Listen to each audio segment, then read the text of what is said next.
Voici les 7 effusions du sang de Jésus. Une fois, je regardais la Passion du Christ et le Seigneur m'a dit « Chaque coup, c'est pour toi que je les ai pris. » La première effusion, le sang qui a coulé à Gethsémané dans Luc 22 au verset 44. Étant en agonie, il priait plus instamment et sa sueur devint comme des grumeaux de sang.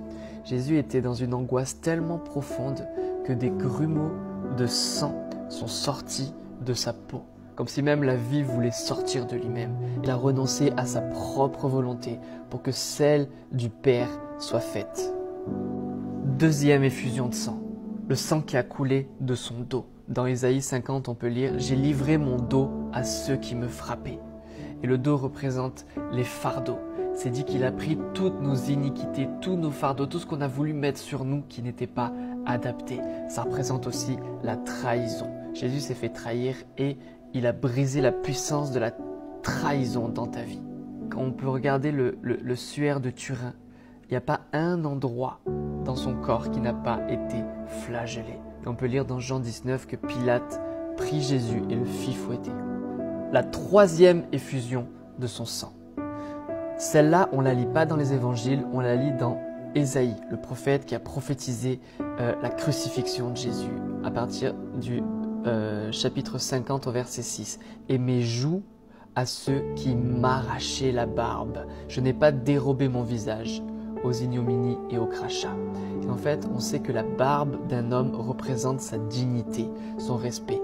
Donc quand ils ont arraché sa barbe, ils ont arraché la dignité de Jésus. Et toute l'indignité qui a été dans ta vie a été transformée à ce moment-là. Il a perdu sa dignité pour que tu retrouves la tienne.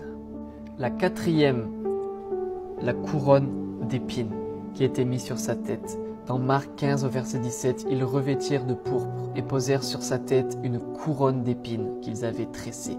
Et ça, c'est toutes les idées corrompues, souillées, les fausses croyances, les croyances limitantes, les forteresses de pensée, les systèmes iniques qui ont besoin d'être nettoyés par son sang. La cinquième, le sang qui a coulé de ses mains à cause des clous. Dans le psaume 22, on peut lire « Car des chiens m'environnent, une bande de scélérats rôde autour de moi, ils ont percé mes mains. » Donc ça représente toute la productivité, tous les dons naturels et spirituels. Donc les mains ont besoin aussi d'être nettoyées de tout ce qu'elles ont commis. Ces mains ont été clouées pour que tes mains soient libres de tout ce qu'elles ont pu toucher, de sale, de tout ce qu'elles ont pu commettre, de tout ce qu'elles ont pu voler. Et le sang de Jésus vient transformer la fonction de nos mains pour créer de la richesse, pour guérir les malades, pour bénir, pour donner aux pauvres. La sixième effusion du sang, ses pieds ont été cloués. Psaume 22 encore, ils ont percé mes pieds. Et les pieds représentent l'appel, la destinée divine pour ta vie.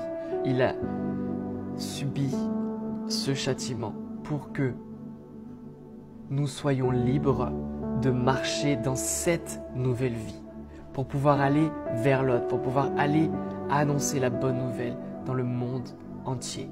Et ça vient nous transformer dans notre manière de fonctionner également. La septième effusion du sang qui a coulé du côté percé de Jésus. Dans Jean 19 au verset 34, « Mais un des soldats lui perça le côté avec une lance et aussitôt il sortit du sang et de l'eau. » Et ça, c'est tout ce qui était dans le temple devait être arrosé d'eau et de sang. Et quand Jésus, quand c'est sorti de son côté, il a béni le monde, il a béni la terre, il a béni l'humanité. Quand il a vécu cette angoisse, et ça c'est médical, il y a une poche d'eau qui s'est recouverte autour de son cœur. Et quand la lance est rentrée, on pense que c'est arrivé jusque dans son cœur parce que cette eau qui s'est formée est sortie. Donc on sait que même son cœur a été percé pour que ton cœur brisé soit restauré, pour que ton cœur brisé, toutes tes blessures émotionnelles, tout ce qui a été dur à encaisser dans ta vie soit guéri. Et on sait que de notre cœur sortent toutes les sources de la vie, physiologiquement, mais aussi spirituellement. Et c'est aussi dit que c'est toutes les frontières de nos vies. Donc en fait, Jésus vient transformer nos cœurs. Il vient changer nos cœurs de pierre en cœurs de chair. Et il élargit notre capacité à aimer parce qu'il est amour. Mets en commentaire si tu es béni par ce message.